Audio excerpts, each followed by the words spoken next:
Kita beli saham itu kan ada 3 alasannya. Apa itu? Sahamnya kinerjanya bagus, laporan keuangannya bagus. Kedua, valuasinya masih murah. Dan yang ketiga, prospeknya cerah. Prospeknya itu contohnya kayak batu bara, kita lihat harga batu bara lagi tinggi, segala macam. Oh ya berarti ini prospeknya cerah.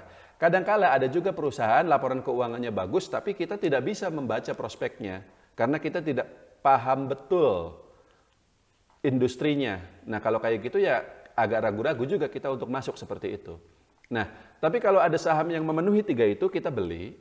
Lalu kalau di kemudian hari salah satu saja dari 3 itu tidak lagi terpenuhi, entah itu laporan keuangannya jadi jelek, atau harga sahamnya naik tinggi sehingga valuasinya jadi tidak murah lagi, atau yang terakhir, terjadi peristiwa tertentu yang mengubah outlook, yang mengubah prospek perusahaan ke depannya, maka itulah waktunya kita untuk menjualnya.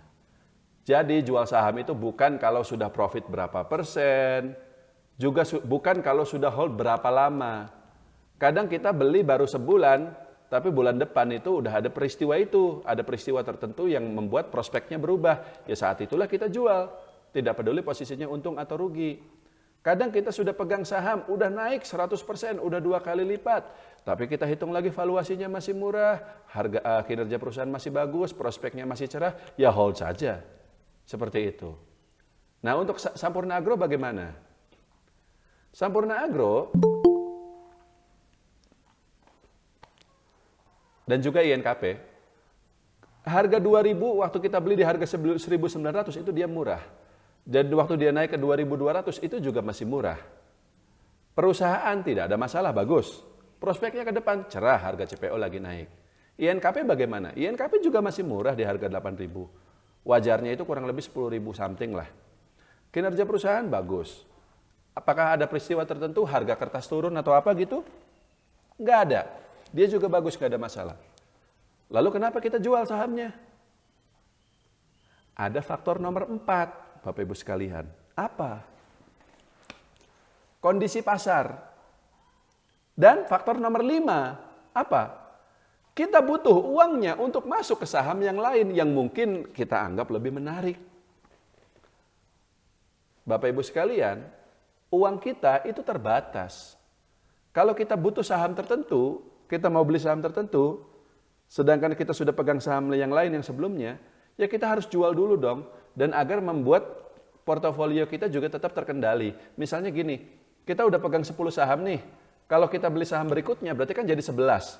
Kita beli saham berikutnya lagi jadi 12. Beli berikutnya lagi jadi 13 dan seterusnya. Wah, jadi kebanyakan.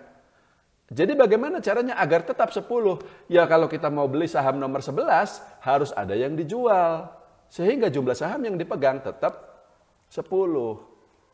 Itu yang saya lakukan. Jadi waktu itu kita jual Sampurna Agro dan juga INKP karena kita perlu dananya untuk masuk ke saham lain yang kita anggap lebih menarik. Yang kedua adalah karena kita lihat kondisi pasar misalnya berisiko untuk turun ya. Dan itu balik lagi ke teori mendung hujan. Kita lihat perusahaannya nggak ada masalah tapi kita pikir IHSG akan turun, saham-saham akan turun. Ya kita jual dulu agar kita pegang cash. Nggak ada masalah di perusahaannya. Kurang lebih seperti itu Ibu Kuzaifah. Sudah cukup?